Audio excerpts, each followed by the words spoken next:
शेळकेवाडी या गावाची आवर्जून दखल घ्यावी अशी काही वैशिष्ट्ये आहेत.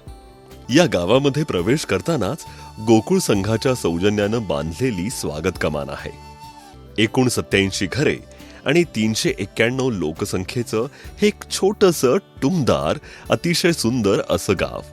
सुंदर ग्रामपंचायत कार्यालय, प्रशस्त अंतर्गत रस्ते, सर्व गल्ल्यांमध्ये बंदिस्त गटारी, सौर ऊर्जेचा सर्रासपणे वापर, प्रत्येक घरात बायोगॅसचा वापर. विशेष म्हणजे इथे सर्व घरे गुलाबी रंगाने रंगवलेली आहेत. गावातील सौर पथदिवे, वृक्ष लागवड आणि कल्पक सुशोभीकरण या गोष्टी आपलं लक्ष वेधून घेतात. ग्रामदैवत हनुमान मंदिर. गावक्षेत्रात कुठेही उघड्यावर घनकचरा दिसत नाही. अतिशय काटेकोर स्वच्छता आणि टापटीप. गावामध्ये सामाजिक एकी असली की काय प्रगती होऊ शकते याचं शेळकेवाडी हे एक आदर्श उदाहरण. गावामध्ये एकच आणि सुंदर अशी गोकुळ संघाशी संलग्न श्री ज्योतिर्लिंग ही प्राथमिक दूध संकलन संस्था. इथे दुधासाठी 100% झाकणासहित स्टीलच्या भांड्यांचा वापर केला जातो. आता आपण संग्राम शेळके याच्या गोठ्यात जाऊयात. नमस्कार, माझं नाव संग्राम बाळा शेळके, राणा शेळकेवाडी, जिल्हा कोल्हापूर. ही आता 11व्या ताजी म्हस आपली आहे. 2015ला आणलेली आहे मी. पशुसंगोपन असे की हमखास वर्षा लावेत. संग्राम शेळके हा शेळकेवाडी गावातील गोकुळ संघासाठी दूध पुरवठा करणारा एक तरुण दूध उत्पादक मुलगा आहे. जिल्ह्यातील साऱ्या दूध उत्पादकांसाठी तो एक कुतूहलाचा विषय बनला, कारण त्याच्या गोठ्यातील म्हैशीचे गोकुळच्या नवीन 2026 या वर्षाच्या दिनदर्शिकेच्या मुखपृष्ठ पानावर छायाचित्र प्रकाशित झालंय. ही म्हैस आता 11व्या वेतामध्ये आहे. 2015 साली घेतलेली ही म्हैस मागील 10 वर्षे दररोज 22 लिटर याप्रमाणे दूध देणारी आहे. त्याच गोठ्यामध्ये आणखी एक म्हैस आहे की जी आता 8व्या वेतातील आहे आणि रोज 18 लिटर इतके दूध देत आहे. केवळ अचूक आणि परफेक्ट अशा चारा व्यवस्थापनातून गोठ्यातील जनावरांचे सुकर आणि वेळेत प्रजनन होऊ शकते.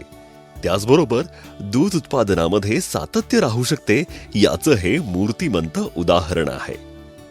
उपलब्ध जागेत उत्तम गोठा बांधणी, प्रशस्त गव्हाण आणि पिण्याच्या पाण्याची सोय. इथे हा जो चाफ कटर दिसतोय हा संग्रामने 5 वर्षापूर्वी घेतलाय, पण आजही तो नवीन वाटतोय, कारण वेळच्या वेळी स्वच्छता आणि काळजीपूर्वक हाताळणी. या गोठ्यात आपल्या पायाला घाण लागणार नाही, दुर्गंध येणार नाही असा हा उत्तम आणि स्वच्छ गोठा. संग्राम आणि त्याचं कुटुंब यांचा हा पशुपालन व्यवसाय. या जनावरांना हिरवा चारा, मका आणि गाजर गवत दिले जाते. हिरव्या वैरणीमध्ये सायलेज आणि त्यावर सुकी गव्हाची कुट्टी, थोडंसं मीठ हे सारं एकत्र मिक्स करून म्हैशीच्या धारा काढल्यानंतर दिवसातून फक्त 2 वेळा भरपेट असा हा चारा तो म्हैशींना देतो. यामध्ये मका सायलेजचा तो नियमित वापर करतो. शेतामध्ये मक्याचं पीक घेऊन आणि यंत्राने सायलेज तयार करून अशा बॅग्स भरून ठेवल्या जातात. सुक्या चाऱ्यामध्ये हरभरा तसेच तुरीचे काड, सुक्या मक्याची कुट्टी आणि कडबा कुट्टीचा तो वापर करत आहे. संग्राम रोज 4 वेळा या म्हैशी पाण्याच्या मोटर स्प्रेयरने स्वच्छ धुतो. धारेपूर्वी म्हैशी धुवूनच मग धारा काढल्या जातात. धारा काढण्याच्या वेळी त्यानं स्वतः बनवलेले पशुखाद्य तो म्हैशींना देतो. या पशुखाद्यामध्ये हरभरा चुणी म्हणजेच कळणा आणि गहू भुशाचा वापर, तसेच सोबत सोडा, मीठ, गूळ आणि गोकुळचे फर्टिमिन प्लस या मिनरल मिक्सरचा नियमित वापर तो करत आहे. उल्लेखनीय बाब म्हणजे संग्रामला 11 वर्षामध्ये 11 वेत यशस्वी झाली आहेत. दूध जाते रोजचं. एका म्हशीचं माझं आता 16 लिटर दूध चालू आहे.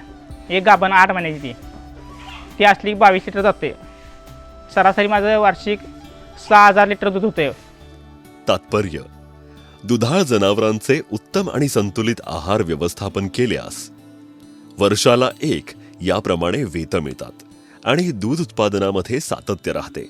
म्हणूनच पशुधनाच्या उत्तम संगोपनासाठी आहार व्यवस्थापन अत्यंत महत्त्वाचे आहे.